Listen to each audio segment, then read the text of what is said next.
especialmente a los miembros del panel, titulado El boxeo y sus escenarios. Los voy a pasar a presentar. En primer lugar, a Pablo Sirio, que es licenciado en Ciencias Antropológicas por la Universidad de Buenos Aires. Trabaja en el Instituto Nacional de Musicología Carlos Vega en un proyecto sobre la música afro-argentina.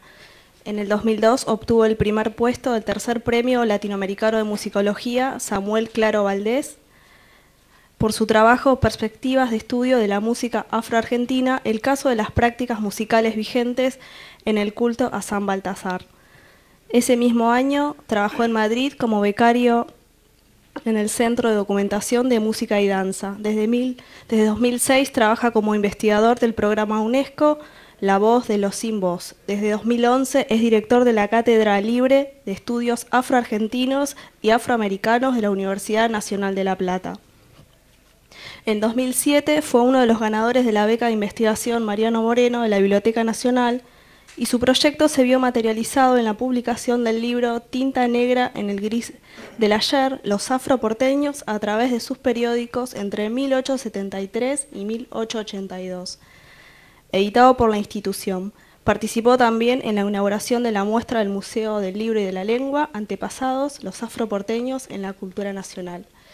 A continuación va a hablar Michal Katowice, que nació en Israel, es actriz, bailarina, productora teatral y directora. Cursó la licenciatura en Artes Combinadas en la Universidad de Buenos Aires y se formó en actuación con Ricardo Bartiz, que también estaba invitado a participar del panel, pero lamentablemente un problema personal le impidió asistir, así que no podrá venir. Michal, además, estudió con Andrea Garrote, Eugenio Soto y Alejandro Catalán, y en dirección de actores para cine con Diego Lerman, Federico Gottfried y Benjamín Ávila. Ha trabajado en los largometrajes Gusanos en la Nieve, de Germán Castelnuovo, Internet Yankee, de Alexander Kastovics, donde además de actriz fue productora y directora de casting. Además, participó de numerosas obras de teatro y unipersonales. Ha logrado combinar su pasión por las letras, el teatro y el boxeo en Último Round, Una herida de amor, obra ganadora de Plataforma Futuro.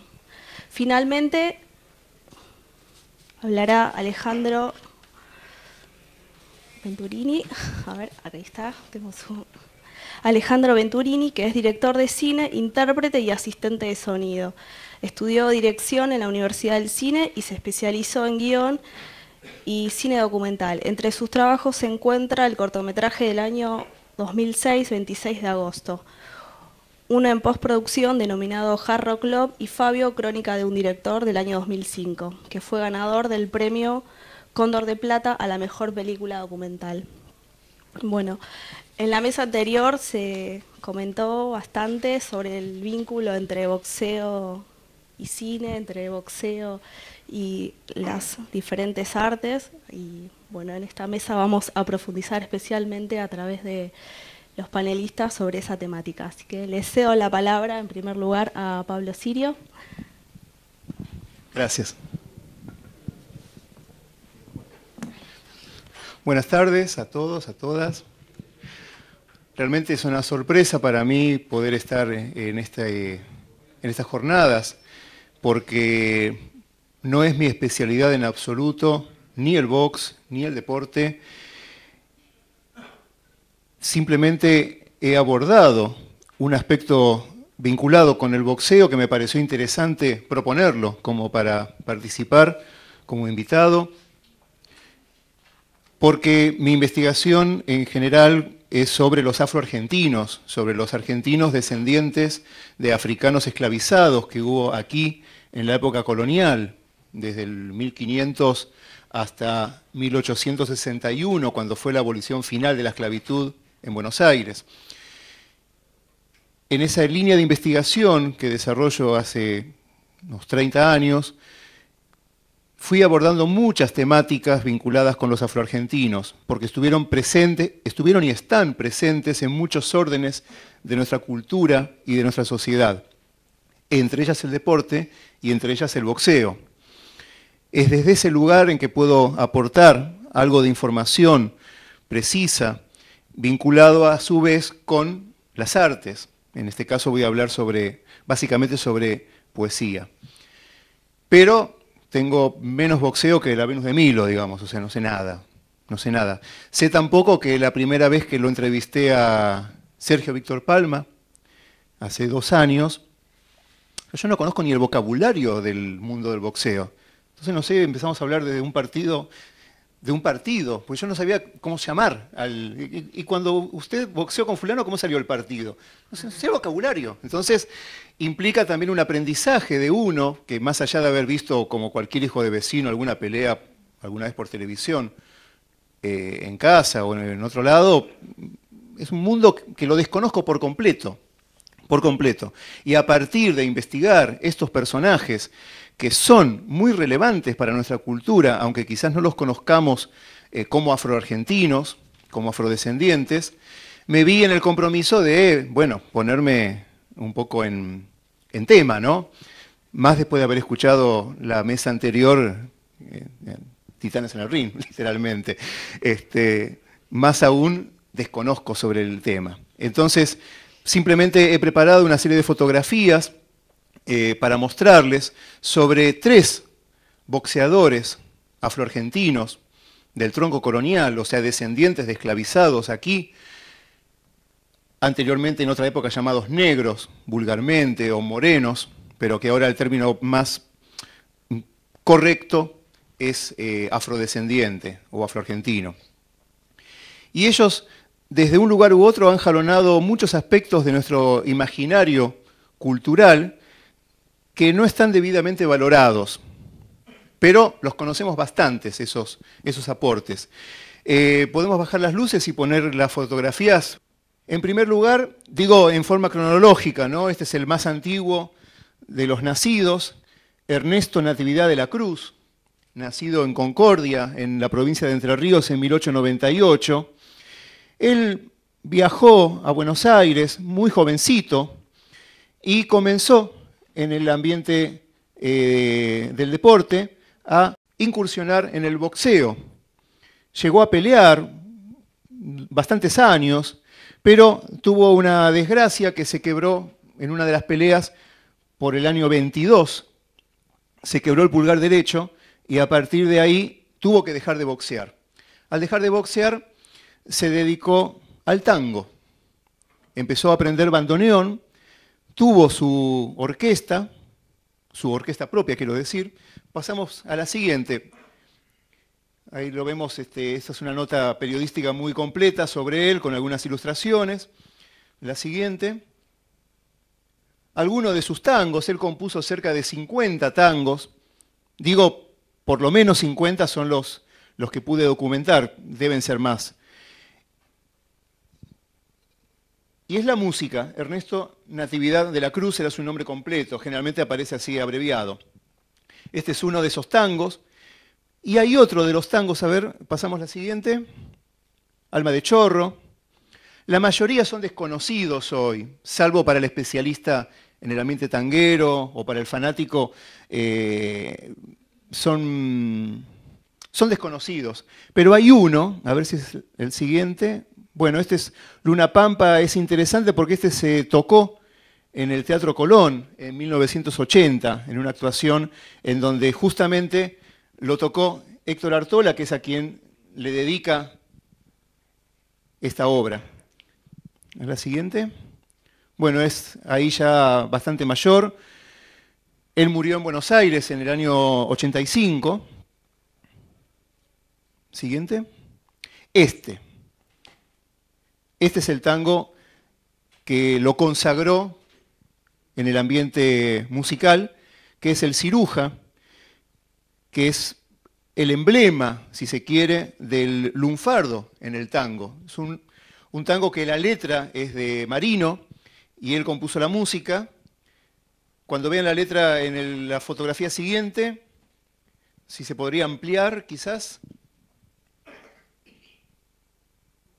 Para atrás, ahí. Si se podría ampliar un poquito. Eso. Como con bronca y junando, de rabo de ojo a un costado, sus pasos ha encaminado derecho para el arrabal. lo lleva al presentimiento de que en aquel potrerito, no existe ya el bulincito que fue su único ideal. Este fue un tango muy, muy, muy grabado, muy conocido, justamente porque está la mayoría del texto en lunfardo, y es uno de los emblemas del tango en esta forma de hablar tan porteña.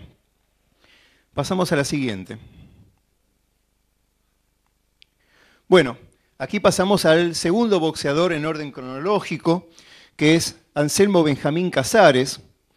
Si el anterior es mayormente desconocido, yo me atrevería a decir que Anselmo Benjamín Casares está totalmente desconocido en el recuerdo del mundo del box y en el literario desde ya. Sin embargo, lo he conocido de casualidad, investigando sobre el tema. Hace unos 3 años localicé a una nieta, que es Gabriela, que hoy está presente aquí, que ha venido con mucha alegría compartiendo este momento de recuerdo de su abuelo. Y me atendió sin conocerme, de maravillas, en su casa, en La Boca. Me abrió, no su casa, me abrió su corazón realmente, y me dejó deslumbrado porque ella conserva una gran carpeta que su abuelo había guardado todos los recortes periodísticos de su carrera. Enorme. Ya ni siquiera es una cuestión de cantidad de decir 500 hojas, 300 hojas, es por peso. Creo que 2 kilos de recortes periodísticos hay que juntarlos, ¿no?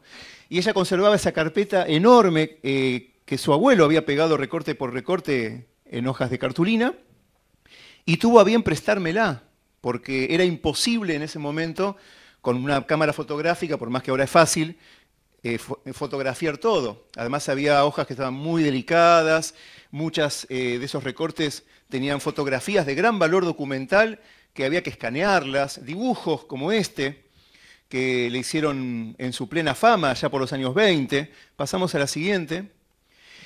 Y conservaba esto, que es la portada de un libro de poemas que él escribió, Cuando suena el gong, que lamentablemente ella perdió, no digamos perdió, no encuentra todavía el resto del libro. Lo que conservaba en ese momento y conserva ahora es la tapa, que estaba desprendida del librito, que según pudimos reconstruir tiene 14 poemas que escribió.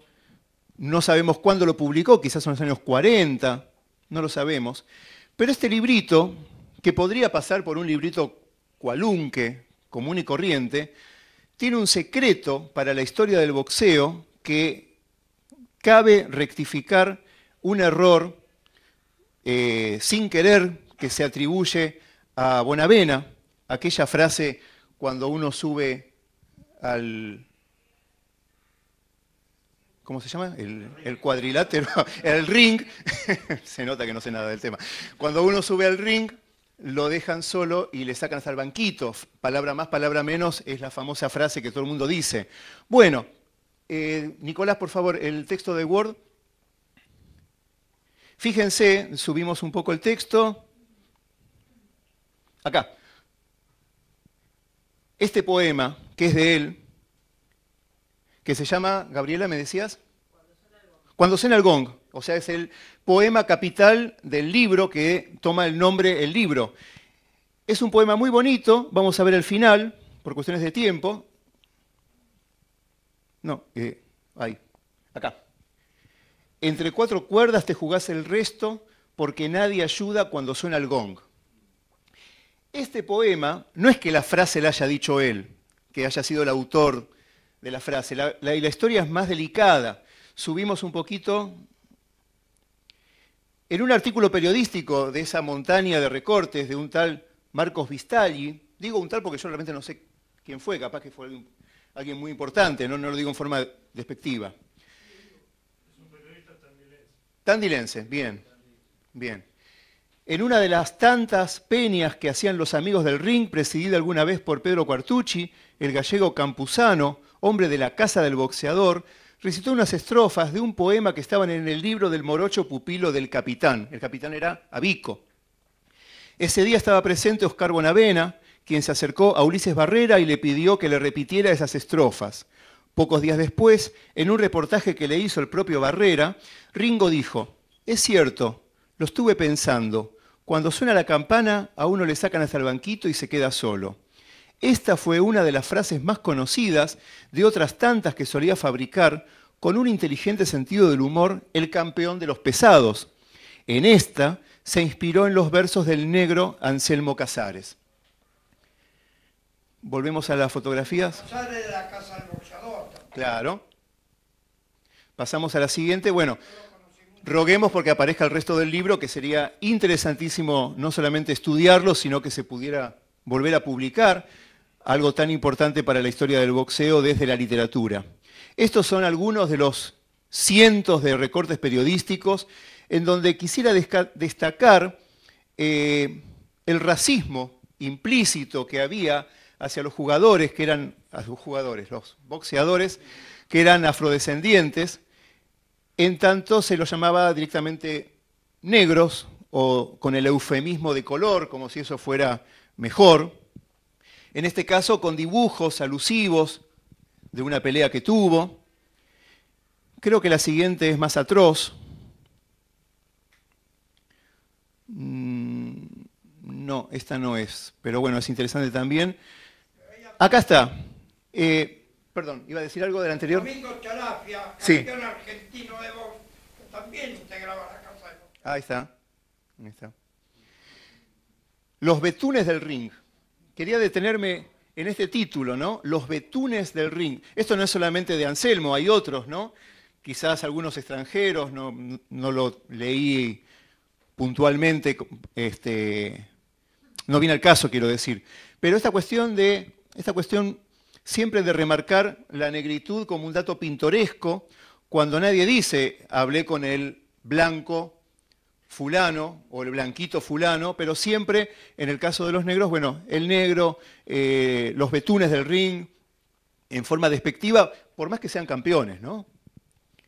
La siguiente. Bueno, otro de las facetas de Anselmo Benjamín Casares es que bailaba, y bailaba en teatros. Cierta vez, caminando por Corrientes y Esmeralda, un amigo le comenta que se estaba pasando en un teatro un sainete y se necesitaba para un número puntual del sainete una escena de un baile de milonga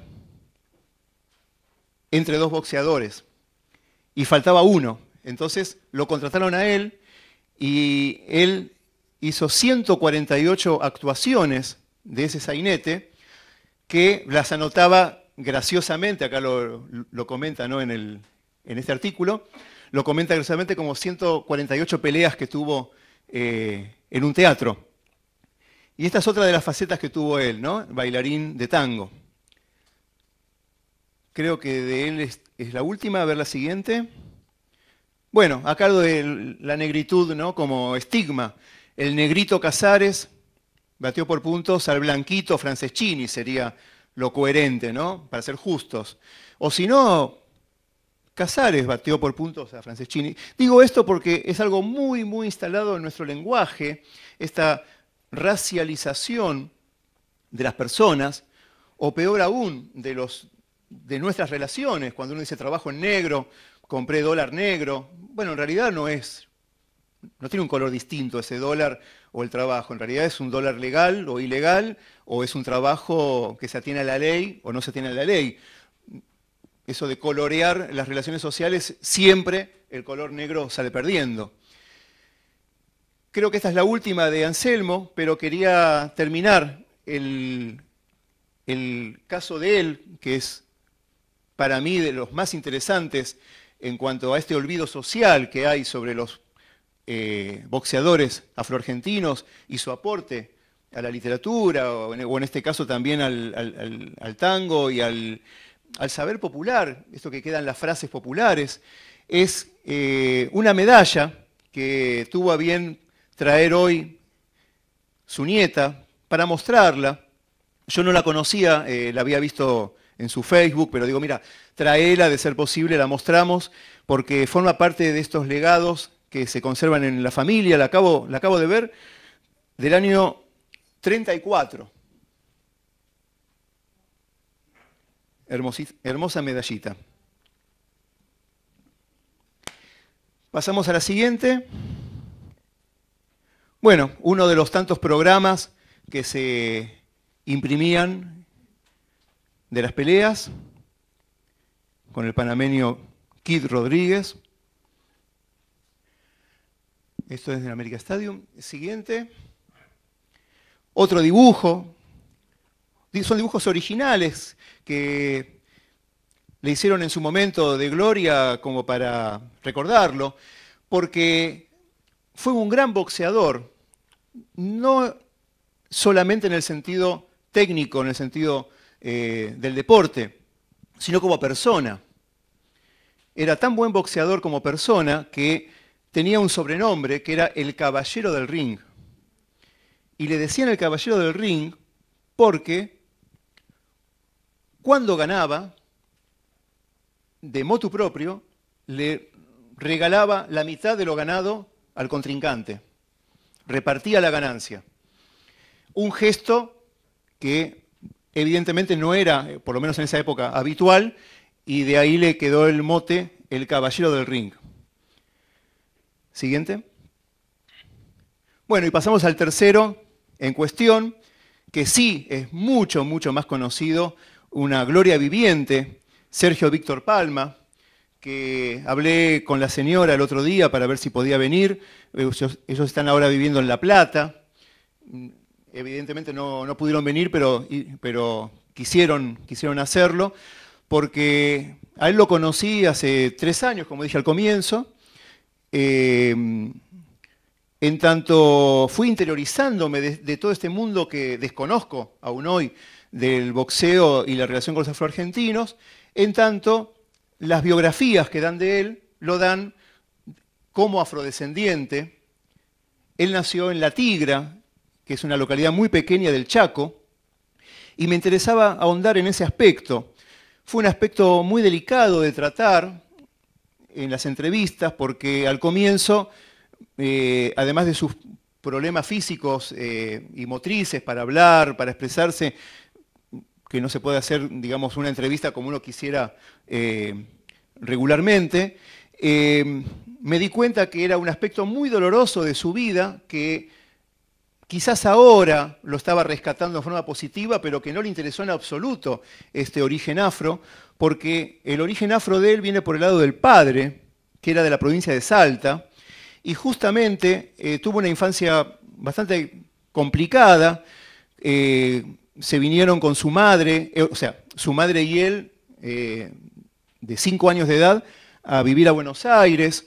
La madre empezó a trabajar como personal doméstico con cama adentro, y por extensión él vivía también con su madre.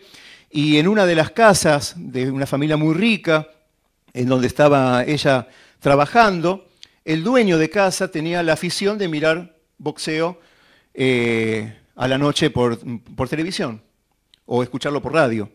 Entonces él se crió escuchando y viendo boxeo por el patrón, digamos, de la casa donde trabajaba su madre. Y él le despertó un interés, el boxeo, porque encontró en el boxeo un arma, en el mejor de los sentidos, para defender a su madre del padre que la golpeaba, por si venía a buscarla a Buenos Aires.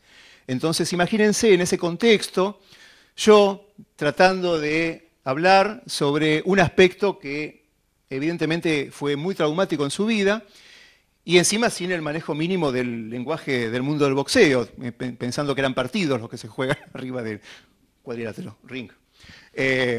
Siguiente.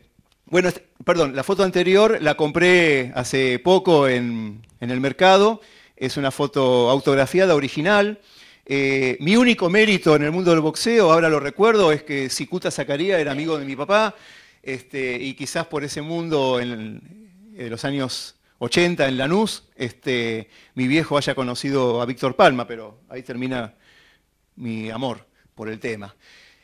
Una figurita de las que se jugaban de niños, que también pude comprar en el mercado, de Víctor Palma, tocando la guitarra con guantes de box, una pluma, unos libros, y esa es, mejor dicho, porque de los tres es el que está vivo, ¿no? Hablo en tiempo presente. Pasamos a la siguiente. Su afición a la música, de más está decir que fue campeón mundial en peso super gallo en 1980, y en plena cima de su éxito, en pleno reconocimiento mundial de su éxito, él se despachó a gusto escribiendo poemas, componiendo temas musicales y grabando sus propios discos. Algo que fue bastante, no digamos criticado, pero sí visto de una manera rara en el ambiente periodístico, justamente esta combinación entre boxeo y literatura y música. Además en alguien tan joven, en pleno éxito, no es que digamos que se dedicó en la vejez, cuando ya dejó el boxeo o porque no le quedó otra como medio de vida, ¿no? Fue bastante visto como una rara avis, y yo creo que fue bastante indulgente el mundo periodístico al respecto, justamente porque era un campeón mundial. Si no hubiera sido un campeón mundial, hubiera sido tildado, no sé, de excéntrico, delirante, o algo desubicado en ese ambiente. En esa línea se generaron muchísimas notas periodísticas en donde, a propósito, se trataba de acicatear esta supuesta falsa relación entre literatura y boxeo, o música, literatura y boxeo, como si fuera algo raro, ¿no? Entonces se lo presentaba como el boxeador poeta, el boxeador músico, y se ha generado una gran cantidad de notas que... ¿Mi mochila? Sigue hasta el día de hoy. El año pasado, volviendo de Córdoba, subo al micro, había unas revistas para tomar, de una edición cordobesa, la revista Rumbos, una revista local, digamos, y bueno, uno tiene esas suertes también, ¿no? Que de casualidad agarré una, porque digo, vamos a matar estas 12 horas de viaje, y me encuentro con la nota de, esto es el año pasado, la leyenda del boxeador poeta, una nota actual sobre él y que vuelve a ese tópico de vincular la poesía y el box. Pero hubo muchos grandes boxeadores argentinos, poetas. Claro. Cátulo Castillo, como hablamos en la mesa anterior, sí. Después está Scalabrini Ortiz. Pero quizás fueron... Un jugador excepcional, fue campeón argentino de box. Claro, pero quizás fueron en un... Sí, fue campeón interuniversitario de box. Quizás fue en un pasado...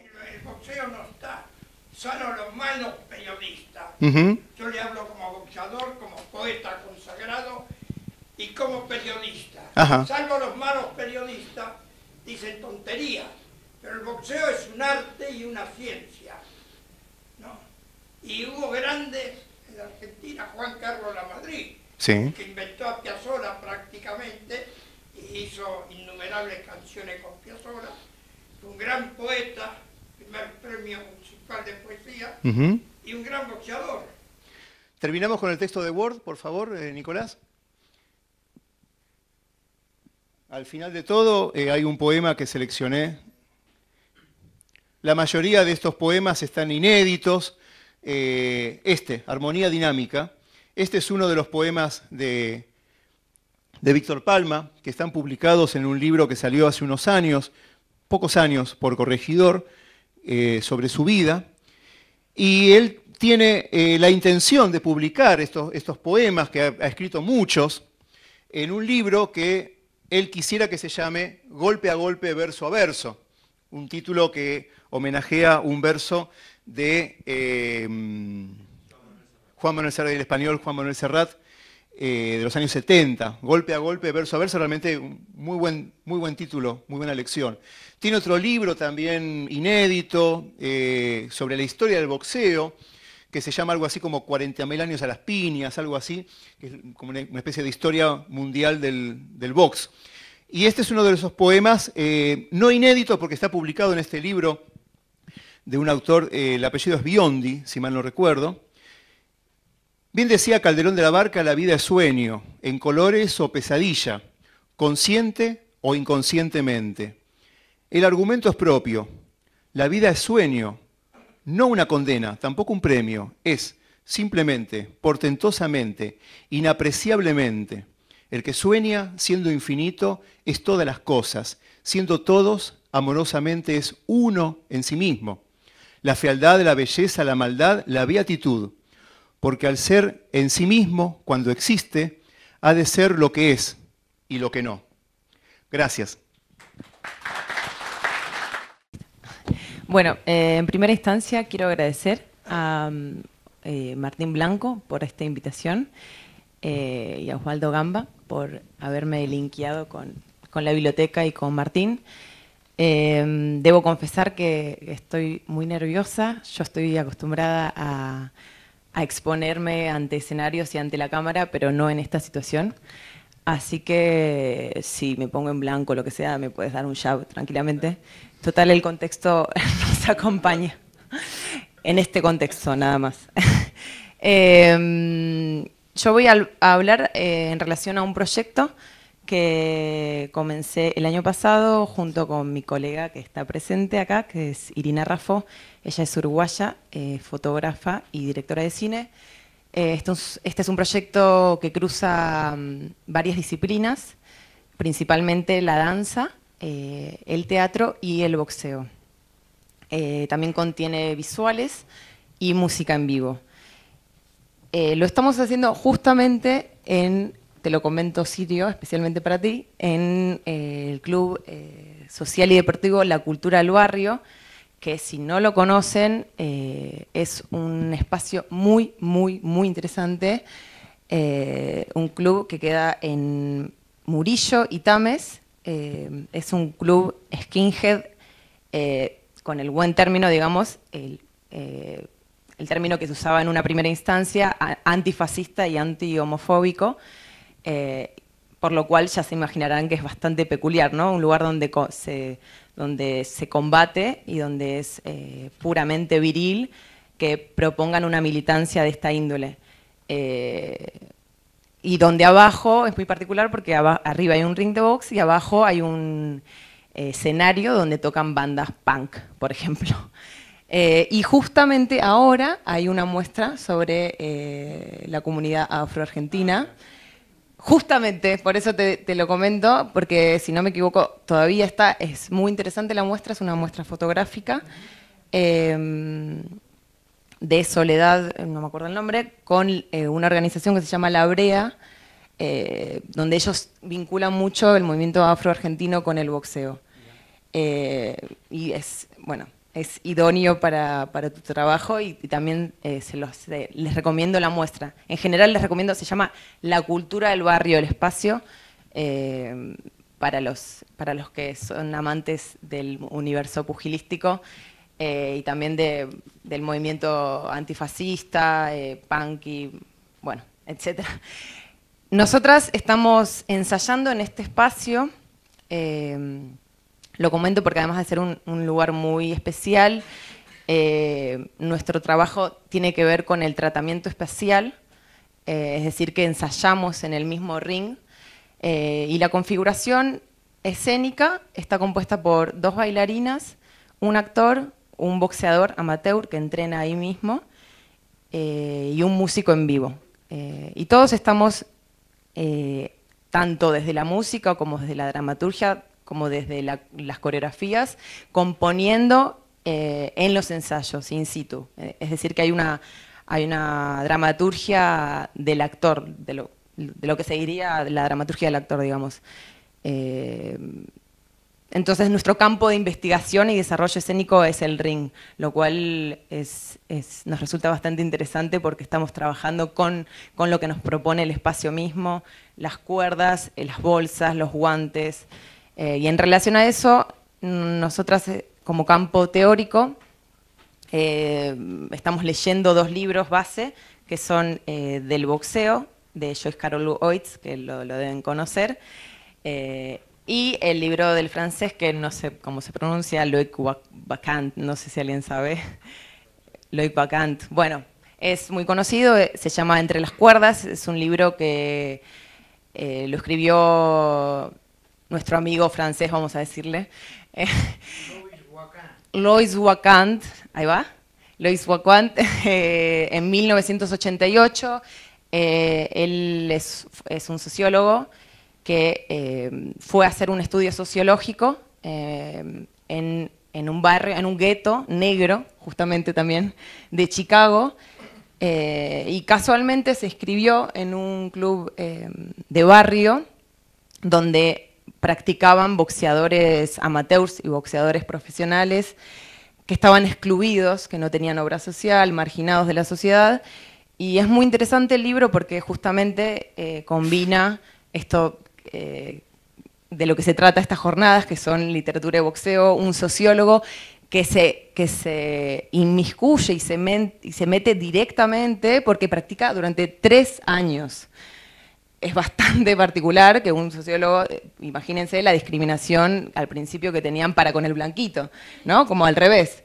Y él logró, practicando y yendo y metiéndose con ellos, logró insertarse y escribir este libro que también lo recomiendo mucho, que se llama Entre las cuerdas, y justamente él habla de la disciplina, del entrenamiento, de la rigurosidad, de lo que es pertenecer a un gimnasio, de lo que es de lo que implica esta pertenencia, que yo la ligo mucho con el teatro, ¿no? Que es pertenecer a una especie de cofradía, en la que, sobre todo en ese momento, y para los negros, el gimnasio representaba un espacio de sociabilidad protegida, ¿no? Protegida de la calle, porque si ellos no estaban ahí boxeando, se mataban, literalmente afuera. Entonces, es muy interesante ver la visión del francés para con ellos, y uno, bueno, yo estoy entrenando desde el año pasado boxeo, también lo estoy viviendo, estoy entrenando justamente en la cultura del barrio, lo vivencio esa efervescencia sensorial de la que habla también el francés, ¿no? Esto de los todos los que, o todas las que practicamos boxeo, sentimos ahí que es los olores de los guantes, los gemidos, los soplidos, los gritos. En la práctica del boxeo hay una constante temporalización sobre el movimiento, es decir, que todo está cronometrado, la campana, y hay una disciplina muy rigurosa que a su vez se asemeja con la disciplina del bailarino o de la bailarina, con la cual nosotras estamos trabajando. Entonces, nosotras partimos de premisas que es trabajar las figuras discursivas que propone el libro. Esto no lo dije. Nuestra base, digamos, es un libro también justamente que es Fragmentos de un discurso amoroso. No lo dije, ¿no? No. Si me pierdo, Fragmentos de un discurso amoroso. Entonces, nosotras tomamos las figuras discursivas que propone el libro y las traducimos en el combate del boxeo.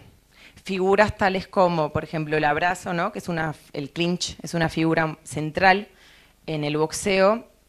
Nosotras traducimos esa figura en el amor, digamos, ¿no? O como, por ejemplo, una caída amorosa, podría traducirse como un knockout en cámara lenta, por ejemplo.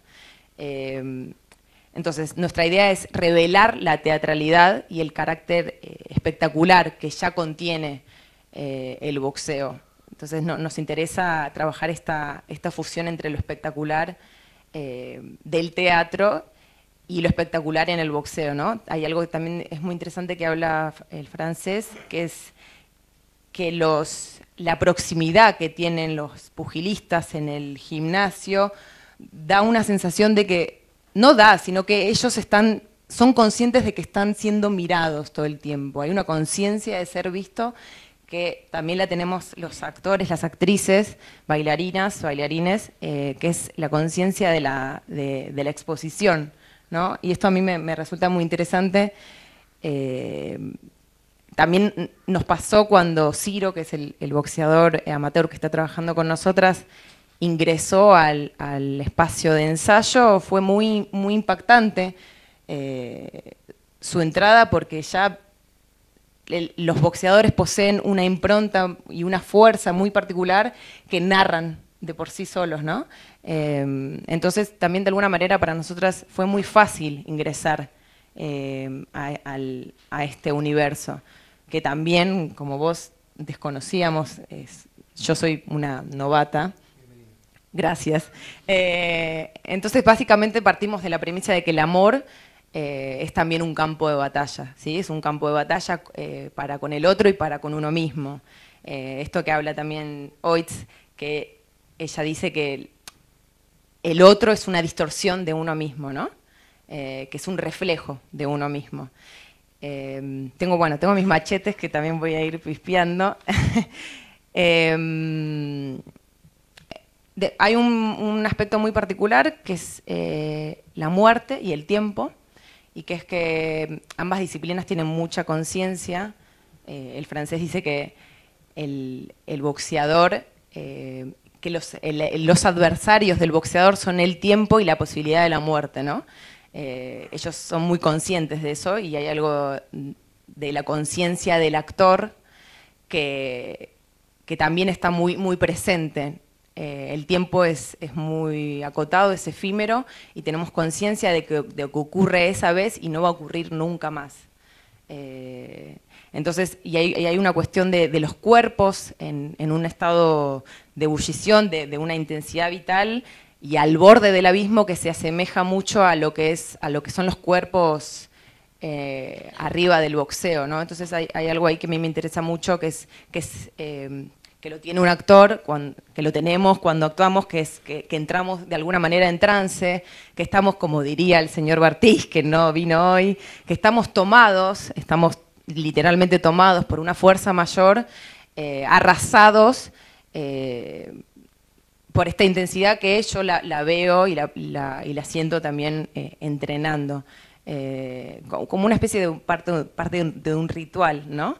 Y hay algo también de desafío al público, que es como si con cada golpe ejecutado, ya sea para el boxeador como para el actor, tiene que estar bien ejecutado. Digo, si el actor no ejecuta bien lo que tiene que hacer, pierde, como el boxeador que no hace bien, que no tira bien un jab, un derecho, lo que fuese. Y a su vez ligamos la muerte con el amor también, ¿no? Como acontecimientos únicos, acontecimientos impostergables. Bueno, y a su vez ligamos la práctica que tiene, la práctica pugilística, que es una práctica puramente colectiva. Es curioso porque el boxeo presenta una paradoja que es una actividad ultra individual, pero a su vez el aprendizaje es fundamentalmente colectivo. Uno no aprende en su casa con una bolsa de boxeo, aprende en el gimnasio, justamente con sus compañeros, sintiendo, perteneciendo a esta cofradía, y creciendo y aprendiendo juntos, repitiendo, como repite un bailarín, por ejemplo. La práctica del boxeo es puramente repetitiva, no aburrida, pero digo, es muy métrica, y implica repetir y repetir y repetir y repetir y repetir y repetir y repetir, con ínfimos detalles y cambios. Entonces ahí hay algo muy similar también con el bailarín, que repite secuencias constantemente. Entonces hay un tratamiento cinético que estamos haciendo en la obra que tiene que ver justamente con la repetición y con traducir un golpe en un movimiento estético, que a su vez lo tiene el boxeo. El boxeo es una actividad que trabaja de alguna manera una violencia controlada, estetizada, ¿no?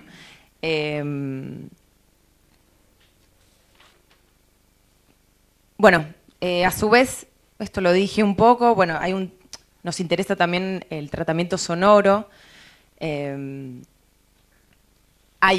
Estamos haciendo una composición musical también durante los ensayos, y esto tiene que ver con justamente lo que nos propone el universo pugilístico, que es todo lo que tiene que ver, además de las respiraciones, gemidos, gritos, lo que tiene que ver con la cadencia de los golpes, ¿no? Con esta embriaguez sensorial que estaba hablando antes. ¿Qué más quiero hablar? No, bueno, eso. Después, bueno, el tratamiento que estamos dándole al cuerpo, que tiene que ver con pensar al cuerpo como una máquina inteligente, como una máquina que crea, que es capaz de autorregularse, que tiene que estar a punto, básicamente, ¿no? El cuerpo de un bailarín o de una bailarina tiene que estar a punto, como así también la de un boxeador, ¿no? Entonces, en relación a esto, hay algo muy interesante que habla el francés y que es en relación a la disputa que se tiene, si en el boxeo se piensa o si es puro instinto. Él define al boxeador como un instinto cultivado, como un animal socializado, es decir, una persona que tiene que dominar sus impulsos. Si a nosotros nos golpean en general, como autodefensa, tendemos a protegernos. En cambio, un boxeador tiene que estar medido y controlado para contestar ese golpe, ¿no? Entonces hay un control emocional muy fuerte. Y además hay un control expresivo muy fuerte porque no tiene que demostrar sus sentimientos para con el otro, no tiene que mostrarse débil. Entonces ahí hay una semejanza también muy, muy fuerte con el actor, y es que trabajamos justamente con la mentira, con crear una mentira que a su vez es una verdad, ¿no? Y estamos todo el tiempo trabajando con el control de las emociones. Y hay una frase muy buena que es de Cus D'Amato, que fue el mentor de Tyson, que él dice que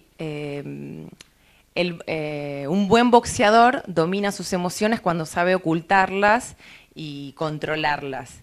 Y en relación a esto, él dice que el miedo es el mejor triunfo del boxeador, porque el miedo hace que un boxeador se mueva más rápido. Dice que tanto los cobardes como los héroes tienen el mismo miedo, salvo que los héroes reaccionan de manera diferente. Y en relación a esto de ocultar, ¿no? De ocultar y controlar, nosotras lo linkeamos con el libro de Barthes, Fragmentos de un discurso amoroso, en el cual él todo el tiempo está señalizando que la pasión de alguna u otra manera la ocultamos. Cuando uno o una está enamorado, está todo el tiempo viendo, escatimando qué cede, qué no cede, en relación a las perturbaciones, al deseo, si enunciarlo o no. Entonces, en relación a este ocultamiento, él lo que dice es que la pasión, en realidad, está hecha para ser vista. Dice que toda pasión tiene finalmente su espectador. Entonces, hay algo muy interesante ahí que él propone de que en realidad nada se puede ocultar, ¿no? Que dice que podemos ocultarlo todo con el lenguaje, pero no podemos ocultarlo todo con el cuerpo. Y eso es algo que me parece muy, muy fascinante, que lo podemos visualizar en el boxeo, y es que un boxeador no puede mentir con lo que le sucede con el cuerpo. Ayer me comentaban una anécdota de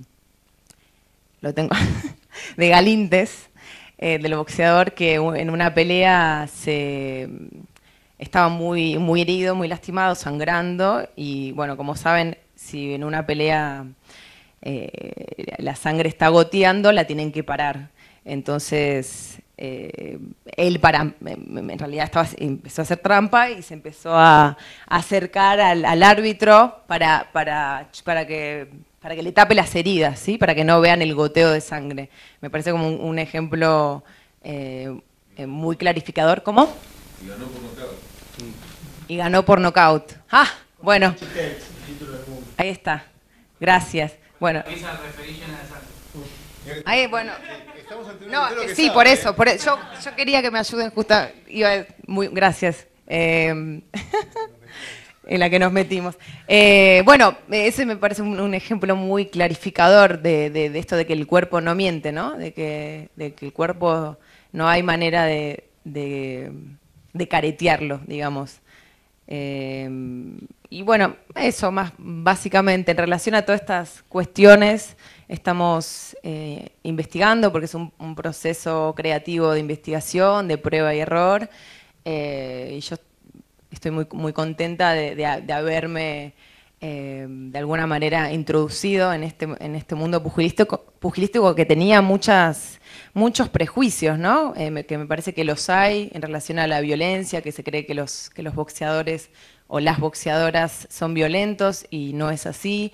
Yo en la primera instancia de investigación entrevisté a varios boxeadores y me quedé muy sorprendida porque veía justamente esta bipolaridad que habla Oiz, que es de las dos personalidades, ¿no? Que puede tener un boxeador, que a su vez también la tenemos los actores, que es que cuando se sube al ring uno lo ve y dices, lo quiere matar, y sí, lo quiere matar, pero baja del ring y es otra persona, y yo eso lo comprobé, y comprobé mucha ternura.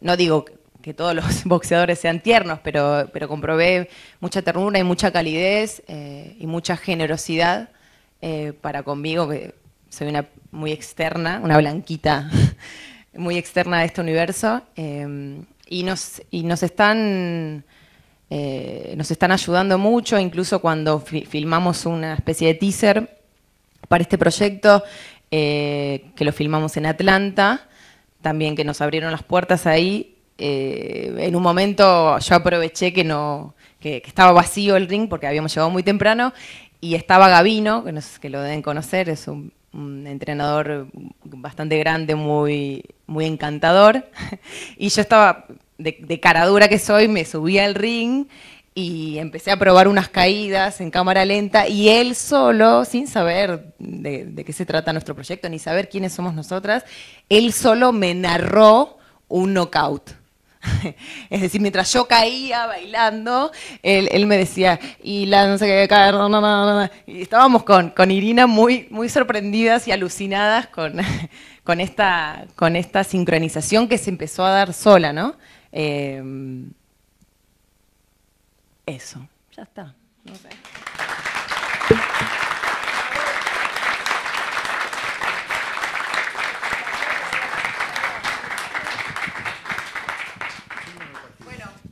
No sé si lo nombré, el proyecto se llama Último Round, una herida de amor. No soy muy buena haciendo autobombo. Lo vamos a presentar entre fines de noviembre y diciembre en la Cultura del Barrio, así que bueno, aquellas que estén interesadas o se comunican conmigo, o bueno, más adelante armaremos una página, supongo. Bla, bla, eso. Bueno, muchísimas gracias, Mijal. Vamos a cederle la palabra a Alejandro Venturini. Bueno, buenas noches. Es lindo volver acá. Justo el documental sobre Fabio, estrené un tráiler acá con La Nave de los Sueños en el 2015. Así que es muy lindo. Agradecerle la invitación a Martín Blanco y a Ana Costa, que también me linkeó con él. Bueno, yo voy a hablar de boxeo y cine. Voy a hablar un poco brevemente de la historia, como para hacer una introducción, pero fundamentalmente quería hablar de Gatica el mono de Leonardo Fabio. ¿Qué querías hablar? Gatica el mono de Leonardo Fabio. Fundamentalmente voy a hablar de eso. Yo estuve en el guión de la película. ¿En el guión? Sí. Y además me consagré con un libro que se llama Chau Gatica. Bueno, yo... Lo presentó Arturo Jaureche, Barechal, ¿no? No me consagré así nomás, sino como un grande. No, le creo. No. Bueno, el vínculo entre el boxeo y el cine arrancó incluso antes del proyector cinematográfico. O sea, había un aparatejo que se llamaba kinetoscopio, que inventó Edison. En realidad Edison Company lo patentó, como hizo con todo, que era un rectángulo donde uno apoyaba, miraba y se reproducía una película, siempre en menos de un minuto, o sea, era muy corto. Fue 2 años antes más o menos del proyector cinematográfico en 1895. Casualmente, en 1894, uno de los súbditos de Edison, que se llamaba William Dixon, filmó un fragmento de una pelea de boxeo que tiene los nombres propios, Mike Leonard y Jack Cushing se llama. Es un fragmento muy corto, lo pueden encontrar en YouTube. El corto es de 1894. Pero ¿por qué hacía esto? Edison, más que buen inventor, era muy buen comerciante. Y habían descubierto una forma de reproducir el movimiento. Y justamente una de las ventajas por las cuales se forjó este vínculo cine y boxeo es, digamos, lo cinético del deporte. O sea, el boxeo en sí, el movimiento que tiene el boxeo, propulsaba un poco esta idea, este invento que tenía Edison Company. Entonces, buscando promocionarlo y demás, filmó esta pelea que se podía ver en el kinetoscopio, y ahí comenzó una relación que dura hasta hoy en día. De hecho, creo que la última película de boxeo fue la de Mano de Piedra del año pasado, que se estrenó a fines del año pasado. No sé si este año hubo alguna, todavía no lo tengo en mente. Por un lado tenemos entonces lo más esencial del cine, que es el movimiento, que el boxeo le permite lucirse de alguna forma. El cine siempre tuvo esta cosa media sociópata de usar todas las artes y usar todo y manipularlo a su gusto y después desecharlo. Después algo más claro que tienen todas las películas, que es un conflicto. O sea, en todas las películas hay dos fuerzas que se oponen y que generan el conflicto, ya sea en menor o mayor medida, siempre menos o más explícitamente. Está el conflicto en toda película. Y el boxeo le permitía justamente esto. O sea, hay dos personas, no hay nada más explícito, hay dos personas arriba de un cuadrilátero enfrentándose. Esto es clarísimo. Y el que lo supo ver muy bien fue Hitchcock, que en su etapa tuvo una etapa de cine mudo que hizo en Inglaterra, en su país de origen, antes de irse para Hollywood, y filma una película en 1927 que se llama The Ring, que se las recomiendo.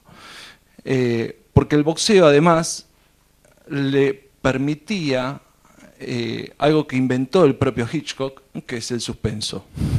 Le permitía explotar esto que a él tenía muy claro y lo supo teorizar muy bien, que era el suspense. O sea, digamos, en una secuencia. Ver qué sucedía en una secuencia y mantener al espectador al borde de la butaca hasta que terminara, hasta que se resolviera lo que sucedía. Entonces, más allá de todo esto, yo creo, después hay otros factores, qué sé yo, uno se piensa, si lo analiza más superficialmente, está que es un deporte muy popular, y que también las historias, generalmente las historias de los boxeadores que se muestran en cine, son personajes muy marginales o de los extractos más bajos de la sociedad, y eso por ahí enriquece un poco más el guión a nivel historia. Y después, bueno, ya, como decía recién, la relación continúa hasta nuestros días. Y quería hablar específicamente del caso más importante de Argentina, que es Gatica el Mono, de Leonardo Fabio. Gatica el Mono se gestó en paralelo. Por un lado, Leonardo ya lo tenía en vista desde antes de exiliarse, en la última dictadura cívico-militar. Antes de exiliarse, él ya tenía en mente tratar de hacer Gatica, más que nada porque quería un poco unir los dos polos que se encontraban en ese momento bajo esta película que es básicamente una crónica del primero y segundo periodo de Perón. Es más, Nico Fabio, su hijo, me contó que antes de irse a dormir, le contaba como historia para dormirse la historia de Gatica, o sea, durante el exilio. Y el padre le propone que haga Gatica el mono. Y Edgardo le dice, pero eso es para una película, yo quiero hacer una obra de teatro. No, bueno, vos no me aclaraste que querías. Entonces le quedó carburando y contacta al hermano de Leonardo Fabio, que vivía acá en Argentina, Zuhair Yuri, vive todavía acá en Tortuguitas, lo contacta para que le haga el guión. El hermano de Leonardo Fabio fue el co-guionista de prácticamente todas las películas de él. Muy pocas hizo solo, Soñar, Soñar, y la última de Aniceto. En un año más o menos, Zuhair Yuri junto con Edgardo arman el guión. Encima, acá por ahí el señor lo recuerda, había un periodista que se llamaba Jorge Montes. Había un periodista que se llamaba Jorge Montes. Después hizo el guión. Un gran periodista y un gran escritor. Escribió el libro Gatica y yo. Exactamente, escribió el... Cuando se lo lleva como propio. Por eso, cuando se terminó la película y se estrenó, Montes lo denuncia en la revista Gente que le había robado el guión a Fabio, que habían sido íntimos amigos. Fabio me decía a mí, ¿cómo me acusa? Después yo averiguando, que Nieva le llevó el guión de Montes como propio. Bueno, yo tengo otra versión. Esa es la versión real, yo te lo, no la que me contaron, sino lo que viví. Bueno. Sí. Perdón que discrepe. El guión de Edgardo Nieva, que presentó Edgardo Nieva, se lo escribió Zuhair Yuri. ¿Quién? Zuhair Yuri, el hermano de Leonardo. Querido. Bueno. No, yo soy íntimo amigo de todos ellos. Bueno, me lo dijo Zuhair. Me lo dijo el propio Zuhair. Sí, el guión lo hizo para el relato, no el guión. No, estamos hablando de guión cinematográfico con diálogos. Y Nieva lo lleva como propio. A ver, vamos a negociar esto. Después, Vamos a hacer una negociación. Exactamente, Montes era vecino de Nieva, lee el libro y obviamente se lo prestó a Zuhair, pero quien escribe el guión, o sea, el que escribe el guión con escena, diálogo y todo estructurado como película, fue Zuhair Yuri. ¿Estamos ahí? ¿O estamos de acuerdo? tomó lo que le llevó Nieva, hizo la estructura, querido. Está bien, pero bueno. Nieva fue el que le llevó a Fabio y le dijo, tenés que hacer esta película, dirigirla, acá tenés el guión. Y eso era de Montes, que había sido íntimo amigo de Fabio.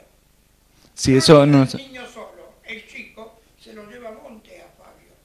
Pero, perdón, en definitiva, el guión responde al libro de Jorge Montes. Exactamente, eso es lo que estaba negociando, pero no hubo... la primera versión que escribe Zuhair Yuri pertenece a, digamos, los datos biográficos son de Montes. Leonardo, cuando leyó el guión, lo dejó de lado y reescribió uno nuevo, que la película duraba 4 horas y media, después terminó durando mucho menos.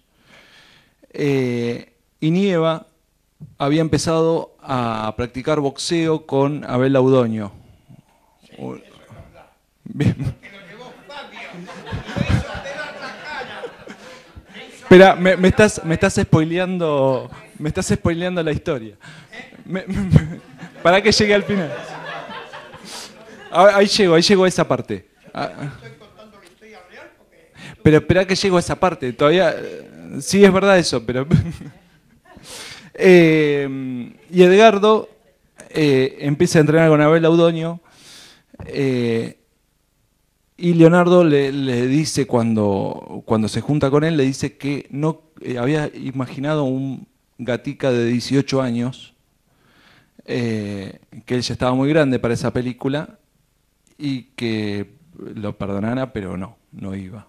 Y le ofreció el coprotagónico, el del Rusito Paránique, que digamos que también aparece en la película, es el personaje coprotagónico, el mejor amigo de Gatica. Finalmente, entre idas y vueltas, Edgardo le cuenta su historia, que era muy similar a la de Gatica, que se había criado en una extrema pobreza, y que había luchado mucho por hacer esta película, porque había estado boxeando durante 2 años, que había encargado de hacer el guión. Y nada, Leonardo ahí le dice, bueno, está bien, vas vos de protagonista, pero te voy a pedir un pequeño sacrificio quirúrgico. Sí. Que le cortan los 2 lóbulos de las orejas, le abren acá la masa muscular, se la estiran y le ensanchan acá la parte de la nariz para que parezca una nariz más de boxeador. Y encima era un tratamiento que tenía que hacer prácticamente todas las semanas, de inyecciones para que la nariz le quede ancha. Fue bastante traumático. Finalmente empiezan a filmar. La primera toma que realizan la hacen en Obras, que fue la pelea contra Ike Williams, que esto lo relata mucho mejor Nieva que yo, pero bueno, que Ike Williams casualmente era negro y lo interpretaba un bailarín senegalés acá en la película de Gatica. Y empiezan a filmar. En la película aparece la hija de Gatica, que hace de la madre de él.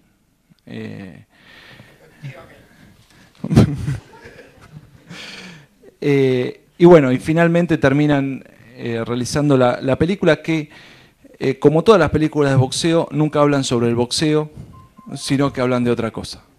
En este caso, lo que retrataba era un suceso político, como fue el peronismo.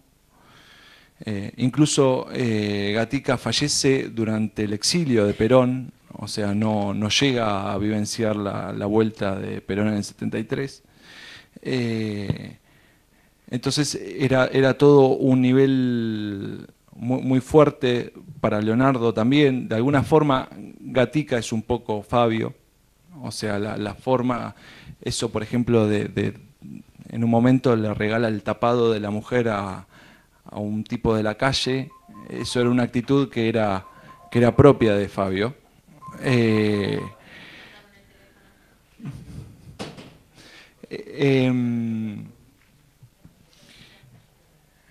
Y bueno, nada, bueno, y después obviamente todo lo que le mete Fabio a la película es toda una poética, que por eso lo relacionan por ahí con Toro Salvaje, toda una poética en el ring, en donde las imágenes con las banderas argentinas de fondo y la sangre, que de alguna forma es un poco la metáfora del peronismo por aquellos años. Nada, es digamos lo que lo llevó después a ganar el Goya, y después también iba a estar nominado. Claramente. Era analfabeto Gatica, firmaba con el dedo. Eso no... Su pasión fue Perón y el peronismo. La hija se llamaba Eva, Sí, en homenaje a Evita. sí, la que aparece en la película. De hecho, pagaban entrada para verlo caer a Gatica cuando peleaba con Prada, que era su rival acá. Leonardo, a la hora de interpretarlo, de que Nieve interprete a Gatica, había un problema porque no había registros de audio de la voz de Gatica. Entonces no sabían bien cómo iba a hablar. Y lo único que le pidió Leonardo, a Aníbal le dijo: vos investigá todo lo que quieras, después vas a hacer Gatica que yo quiero. Lo único que te pido es que no hables a lo bobo como Rocky. O sea, eso no queremos porque los boxeadores son personas normales, no hablan así. Eso fue lo único que le pidió. Y después algo que ahí para mí la eleva un poco más por sobre todo lo salvaje a Gatica el mono, es que las escenas de las peleas son reales. O sea, el que representaba a Prada, cuando filmaban las escenas, le decía, a Prada le decía, ahora cuando se distraiga, lo pones. Entonces, arrancaba la pelea, que estaba todo coreografiado de alguna forma, y de repente el que interpretaba a Prada le pegaba a Nieva, que estaba haciendo Gatica, y claro, los dos sabían boxear muy bien, habían estado entrenando muchísimo, y empezaban a boxear de en serio. Y Leonardo desde abajo le gritaba a Nieva, pegá, Nieva, pegá, que es el pueblo peronista pegando a la oligarquía, pegale. Y así fueron filmando todas las escenas de las peleas, que son con golpes reales. No se trató de por ahí como en Toro Salvaje te das cuenta que hay está encuadrado de alguna forma como para que no se vea si le pega o no el puño. Nada, quería cerrar simplemente con eso y bueno, ahora seguimos hablando seguramente sobre Gatica. Gracias.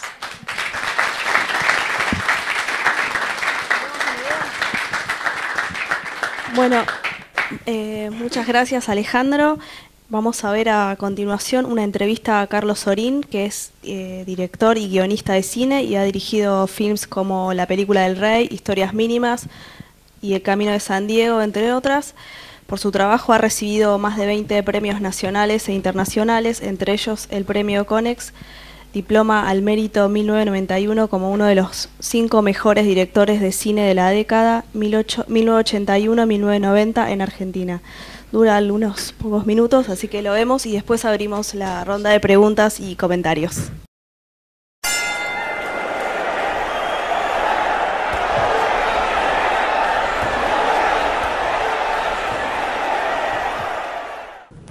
Y eso habrá sido cuando tenía 8 o 10 años. Yo tenía un gran ídolo que era Rocky Marciano, en ese momento campeón mundial de pesos pesados de la asociación, que era la única asociación, todavía no se habían empezado a dividir, italoamericano, gran campeón. Entonces yo escuchaba cada pelea de él transmitida por un locutor cubano que se llama Bob Caney, que llegaba por la radio, ¿no? Con esas diferencias de frecuencias de una cosa lejana, ¿no?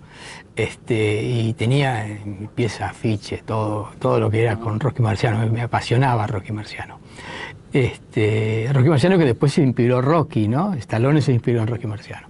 Fue un gran campeón, el gran campeón, bueno, posterior a Joe Louis y anterior a Clay, ¿no? Pero el gran campeón de los pesos pesados. Los pesos pesados era la categoría. Después empezó a funcionar más los medianos, pero la gran categoría eran los pesados porque el knockout era más evidente y demoledor. Y entonces esa fue Después empecé a ir al Luna, ya más grande, iba todos los sábados, o casi todos los sábados. También empecé a entrenar en Luna, no entrenar. El entrenamiento de boxeo es un buen entrenamiento, no para boxear, sino como entrenamiento físico. Y bueno, y fui a todos los grandes ídolos argentinos, ¿viste? O sea, uno de mis ídolos argentinos de cuando era chiquito era Rafael Merentino. Estamos hablando de él, 50 y pico, 50 y tanto. Y después apareció, bueno, Loche y obviamente aparece Monzón, que es sin duda la gran figura, ¿no? La gran figura. Y a Monzón después lo conocí en Nueva York. Lo conocí en Nueva York y me acuerdo que fuimos a cenar con un grupo de gente. Estábamos en la misma mesa con Monzón y con Mano de Piedra. Dos de los grandes. Y a Monzón cuando lo saludé metía miedo, sí, una cara hecha, taca los hachazos, ¿no? Qué bracho era. Yo me imagino estar ahí en el ring. Con Monzón sí, es el gran ídolo mío del boxeo argentino. Sí, bueno, esa es mi gran deuda. O sea, el boxeo fue una gran pasión. O sea, yo fui un boxeo en mi vida, desde chico, o sea, siempre tuvo mucha presencia. Yo considero que un buen knockout de Tyson es tan hermoso como un aria de Mozart, ¿eh? Me emociona tanto una cosa como otra. Bueno, yo iba a hacer la de Bonavena, que después el proyecto se cayó porque era un proyecto gigantesco, con una inversión enorme sobre un boxeador argentino que, digamos, no era demasiado riesgoso como negocio. Con Rodrigo Lacerna, que pasó varios meses entrenándose, iba a ser de Ringo. Yo después tuve un proyecto que lo seguí hasta cierto punto, el guión está hecho. Me gusta mucho el boxeo patagónico.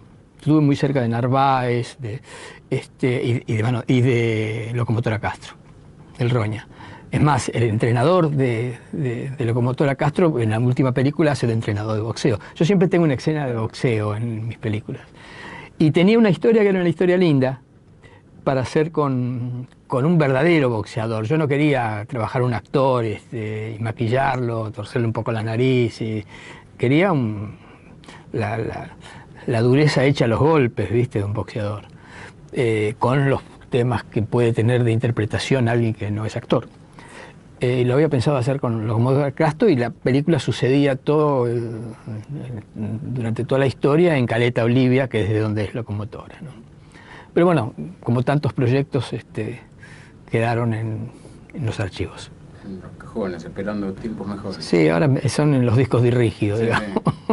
Personaje histriónico, si lo sabe, Locomotora. Locomotora es un personaje, sí, la meten en una cuota de riesgo. Locomotora no es fácil de manejar, es más en su medio, en Caleta. Era un riesgo. Mira, la historia era de un boxeador de peso mediano, como Roña Castro, que era un ídolo local en Caleta, Olivia, en un pueblo patagónico, y que se va a hacer su carrera primero a Buenos Aires y después afuera. Y como tantos otros termina de sparring de algún campeón puertorriqueño, ¿viste? O sea, cuando vos ves los récords de los boxeadores que ganan 60 peleas porque hay 60 que perdieron, ¿no es cierto? Y son esos que hacen su oficio de perder, de tener promedios bajos, pero es su trabajo, ¿entendés? Lo cual tiene una cosa como heroica y al mismo tiempo muy triste, ¿no? Entonces él recibe, este hombre ya en el final de su carrera, es sparring, ¿viste? Ya no boxea, es sobre un ring, recibe no sé si era un telegrama en ese momento, bueno, o un mail de alguien que era su hija, que no conoce, que vive en Caleta, y que se case y quería que venga al matrimonio. Entonces, esa es la historia. Claro, esa es la historia. Sí. Es una historia intimista, claro, de un perdedor nato. Yo creo que los boxeadores, lo que más me atrae de los boxeadores, que son perdedores, siempre son perdedores, aún los grandes triunfadores. Y hay algo que dice, hay un libro extraordinario sobre el boxeo de una escritora americana, Oakes, extraordinario ese libro, y que dice una cosa que es inolvidable, dice, uno puede jugar al básquet, dice voy a jugar al básquet, voy a jugar al golf, voy a jugar al fútbol, pero nadie dice voy a jugar al boxeo. No es un juego, no es un juego, es una metáfora de la vida humana, entonces eso lo vuelve fuertemente dramático, ¿sí? Yo veo que es una tragedia humana, o sea, el boxeo, ¿no? Por muchos sentidos, ¿no? Pues se expone, o sea, el peligro de la muerte está presente, es real, y ha habido casos, ¿no? O no de la muerte, pero de quedar realmente en muy malas condiciones. Están jugando con su cuerpo, ¿no? Por eso no es un juego. No es un juego. Eso le da... Y en general, el boxeador, que viene de extracciones sociales muy marginales en general, cuando cuelga los guantes, ¿viste? Hay un vacío enorme, ¿viste? Aunque haya llegado a ser mucho campeón, porque en general ninguno pudo administrar demasiado bien su dinero, son pocos los que después hacen una vida inteligente. Entonces es un fenómeno muy dramático, ¿viste? En general viene la bebida, viene la droga, viene todas esas cosas. Bueno, lo vemos continuamente en los grandes campeones, ¿no? Imagínate en los que perdieron. Yo no he estado en un ring boxeando, pero calculo que la presencia de un knockout debe estar permanentemente, o sea que tiene que haber el boxeador tiene que tener una continua conciencia de que en cualquier momento hay un golpe inesperado, de una velocidad impresionante, que nadie lo ve, salvo que uno ponga cámara lenta, y ese golpe acabó. O sea, esa proximidad del final, y que es además lo que la gente espera, pues la gente espera eso, aunque sea en el primer round, pero espera eso. O sea, una pelea que termina por puntos es una ensalada sin condimentar. La gente quiere el knockout. El knockout es la culminación del boxeo. Por eso pienso que el knockout a veces tiene, insisto, una belleza como una obra de Mozart. Recuerdo siempre una frase de ese gran pensador que fue Tyson, que decía que cuando subía al ring él tenía una sola idea, que era ponerle la nariz en la nuca. Es maravilloso eso. Una sola. Y evidentemente era así, ¿no? Existe una selección de boxeadores afroamericanos. Afroargentinos. O afroargentinos, para ser más preciso. La pregunta es por qué esos, habida cuenta de que tenés a muchos más, a lo mejor con mayor exposición, la familia Lovell, con 3 olímpicos y un personaje de Rocky, en la Rocky 1, el primer rival es Pedro Lovell, que es hijo de estos, o Eladio Herrera, que también fue medallista. Digo, sí. ¿Por qué el recorte de estos 3 boxeadores en particular? Bueno, el recorte es primero porque estos 3 se dedicaron paralelamente al boxeo a la música, al canto, a la escritura de poesía, al baile, y era la temática convocante de estas jornadas. Incluso hay otros boxeadores afroargentinos, Mariño, por ejemplo, Puño de Pluma, que le decían, pero no encontré en él algo vinculado con la temática convocante de aquí. Respecto a Herrera, por ejemplo, y otros, no tengo la comprobación biográfica de que hayan sido afroargentinos, o sea, descendientes de esclavizados aquí. Okay. No tengo esa certeza, ¿viste? Entonces no los traté en ese tema, más que soy, vuelvo a decir, visitante en esta temática, ¿no? Sí, recién dije un par de palabras, yo por sobreentendido varias cosas en la entrevista, que habló de perdedores, habló del rasgo violento, habló del rasgo marginal, y en una palabra dice un saco o un cuero molido a golpes. Yo creo que la idea justamente de estos eventos, estas consignas, es por ejemplo la obra que se plantean, ¿está ahí tu nombre? Miguel. Lo que plantea la obra en sí también es romper con este serie de estereotipos que sobre el tiempo, siendo un referente cinematográfico, lo transmite. Porque lo ideal del cine, justamente a nivel que se puede llegar a esa idea, es compartir también un rango comercial que existe, que se ha socializado con esta característica del boxeador, como hay un bruto, como un perdedor, que él lo dice metafóricamente. ¿Pero por qué perdedor? Perdedor porque lo ha molido a golpes, porque se saca molido a golpes, resalta el soberano. Yo creo que lo que hablaba ayer, hablando en la charla, que dice que el cine le debe mucho al boxeo, es eso. Que también hoy se tocó, es decir, se encara también como una literatura de rasgos muy negativos del boxeo que no lo hacen decía el boxeo. Porque es un deporte muy dulce cuando se conoce por dentro, el compañerismo que hay dentro de este rasgo oscuro. Y eso es muy importante que se realce y se pueda discrepar y se pueda hablar, como en este caso lo estoy diciendo yo, porque creo que muchos lo comparten y muchos que son boxeadores se sienten lastimados al escuchar eso. Y muchos que ven la película y ven esos rasgos como el vocabulario denso de Rocky Balboa, dice yo no soy así, como recién resaltaste vos, justamente. Y es una ofensa para sí mismo con el boxeo y es algo que se explota para tener un redituable y alimentar ese imaginario social que hay. Pero bueno, ese comentario quería hacer. Creo que tiene que ver con los orígenes. Un detalle.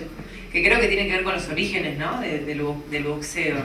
Los orígenes humildes, marginales, digo, esto que plantea el francés en su libro no es menor, porque él llega a ese gueto negro. Entonces me parece que se vincula con los orígenes marginales y excluidos. Entonces, el boxeo tiene origen en forma aristócrata. Sí. Y dentro de la oligarquía. con el Price, claro, sí, los ingleses. Newbery, claro. Se habló en la mesa anterior, Newbery. Sí, Newbery, por ejemplo. Pasa que quizás son lugares comunes, clichés. Son lugares comunes, clichés, que se apuesta, digamos, al entendimiento fácil del neófito, del público masivo, que son lugares esperables por ese imaginario de lo que se supone que es el boxeo, como también en otros deportes pasa, ¿no? Todo el mundo que empieza en el fútbol se piensa que puede ser Messi en un año, ¿no? Y quizás eso es lo que vende comercialmente para simplificar todo un mundo que es desconocido, salvo para los que están realmente metidos ahí. En sí lo que planteó la obra, que cuando escribió, que ayer me interesó mucho cuando ella lo comentó, es una ruptura en el imaginario que hay del boxeador. Claro. Por eso que me interesó. Es decir, el boxeador, relacionar un boxeador con la música, con un bailarín o una bailarina, ya es una ruptura, le otorga un carácter artístico que le tiene. Ve de otra forma al boxeador, al boxeo en sí. Y eso es muy importante, que la gente que consume boxeo, que lo ve desde adentro, desde afuera del ring, empieza a consumir ese tipo de imaginario que hay para crear uno nuevo. Sí, y para sanar la deuda. Claro, es descontextualizarlo también, y es justamente nuestra propuesta tiene que ver con invitar al público que suele ir a una pelea de boxeo a que se acerque a una propuesta así, en la que pueda, por ejemplo, ver a la figura de un boxeador como la figura de un enamorado, por ejemplo. Entonces digo, a nosotros nos resulta muy rica esta analogía entre el enamorado y el boxeador, ¿no? Que me parece que tiene que ver con lo que estás diciendo. Además, dentro del cine, el género dramático, porque si no sería una comedia. Sí, comparto lo del Rocco y sus hermanos. Sí, claro. Comparto lo si de no los sería una estereotipos. comedia. Claro, el tema por eso. Necesariamente el tema va hacia lo dramático. Exactamente. Hacia el enfoque dramático. Por eso dije. De la problemática. Entre todo, había dicho que el cine es muy sociópata con todo, o sea, usa lo que le sirve y después lo desecha.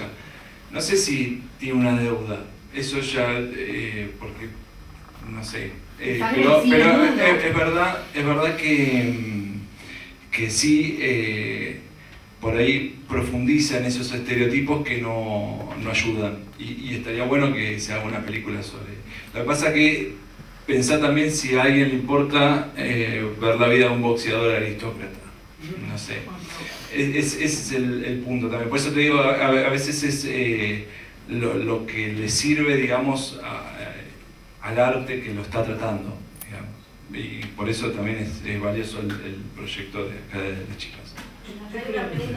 Para Pablo, vuelvo un poco al tema de la negritud. Sí. Así como Faulkner y otros autores, otros escritores yanquis, retratan un protoboxeo de esclavos. O sea, los dueños de las grandes plantaciones hacían pelear a sus mejores negros. ¿Existe algún rasgo de algo parecido acá en Argentina que hayan podido encontrar? ¿O es algo que no se dio o no? Yo no lo encontré, y eso que trabajo fundamentalmente a través de la historia oral de las familias afrodescendientes, ¿no? No lo he encontrado. Sí han contado otras cosas atroces de la época de la esclavitud aquí, como criaderos de negros que tenían con negros sementales en Tucumán, por ejemplo, ¿no? Acá no tuvo ningún cariz benigno a la esclavitud, como se dice muchas veces en el imaginario, ¿no? Que se los trataba más o menos bien y eran de la familia. Mentira, la misma esclavitud era un hecho atroz. Pero no conozco eso. Quizás alguna anécdota de los bufones de Rosas, habría que releer todos, de Eusebio de la Santa Federación, Biguá, y bueno, en realidad eran 4 los bufones. Quizás haya provocado alguna pelea entre ellos a propósito, pero es como pensar el tema ahora. Algo orgánico, que organizaran peleas con negros, sí, por plata o por. No, así de memoria no conozco. Quizás revisando ahora las fuentes lo encuentro. Y también, perdón, de aquí a la eternidad, Frank Sinatra, que es boxeador y no quiere pelear y es castigado. No sé si alguien la tiene presente. Sí, no la tengo tan presente como para Claro, meterme ahí. de aquí. Pero... Es decir, que entre los grupos, digamos, los oficiales, organizan peleas entre sus soldados. Y hay una escena donde, en una de las partes donde no quiere pelear. Frank Sinatra, que es boxeador, pues es el preferido, digamos. Pero, no quiere pelear porque tiene que enfrentarse con un amigo. Después lo mata. Era lo que comentaba antes. Nunca las peleas que hay boxeadores, y ahí se trata por ahí de la carrera de algún boxeador, en sí no tratan sobre eso. El tema, el subtexto no es ese. Rocky es el sueño americano, Jake LaMotta en Todo lo Salvaje está completamente, es casi para terapia. Gatica es un suceso político. O sea, $1 Million Baby es otra película que tampoco trata específicamente sobre el boxeo. El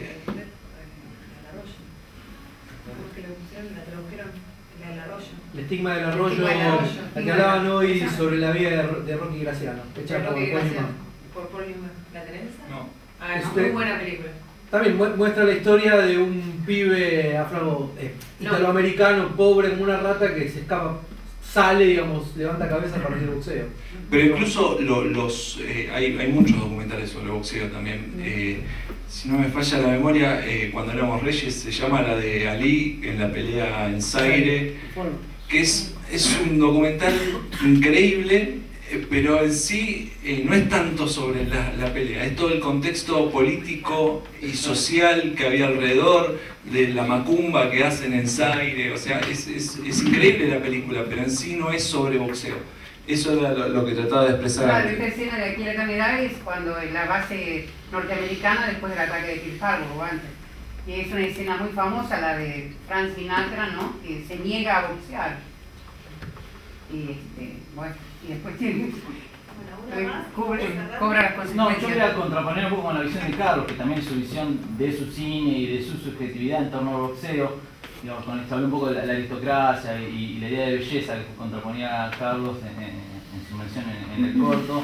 Digo, en una de las últimas entrevistas de ese otro aristócrata de la lengua, que era Cortázar, allá en Madrid, él lo que resalta del boxeo es su belleza, la belleza del boxeo, digo, que también un poco aparecía en ese corto, pero él habla de la belleza en la alegría, en esa culminación. O sea, la belleza está en la alegría en el boxeo, es otra mirada.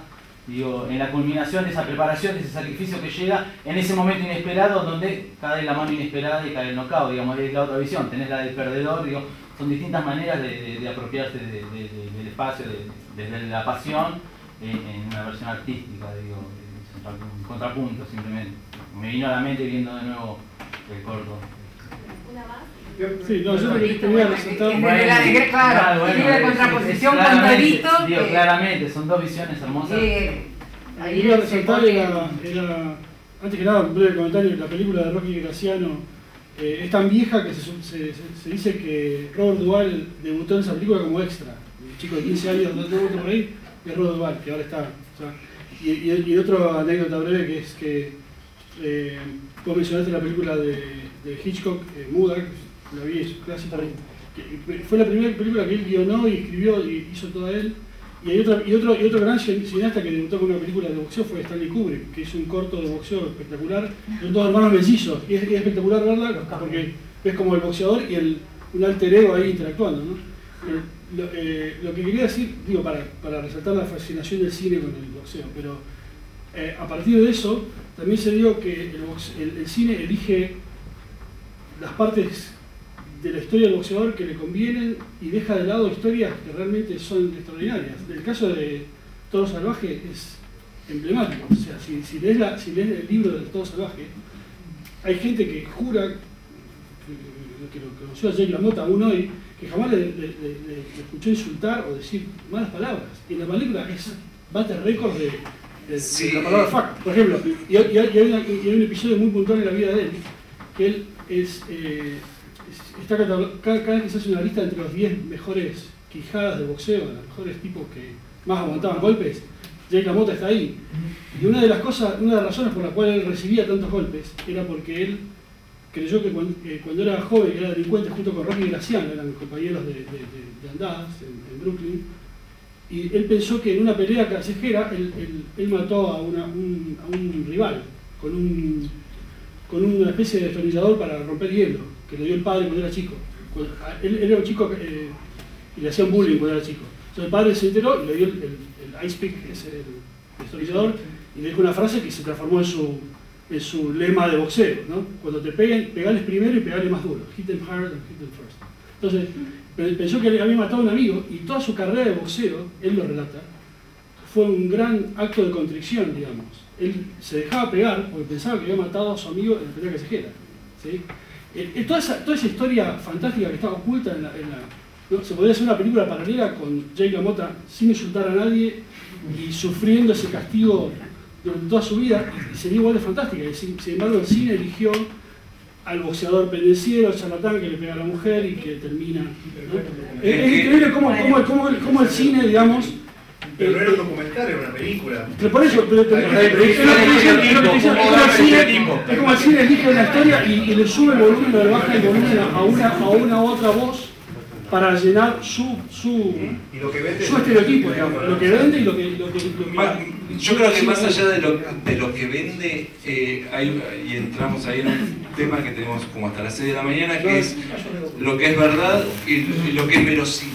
Lo que es ficción, como Rocky, Stallone. O sea, por ahí un boxeador que no dice malas palabras no es tan verosímil como y además Scorsese venía de una depresión enorme, a punto de morir.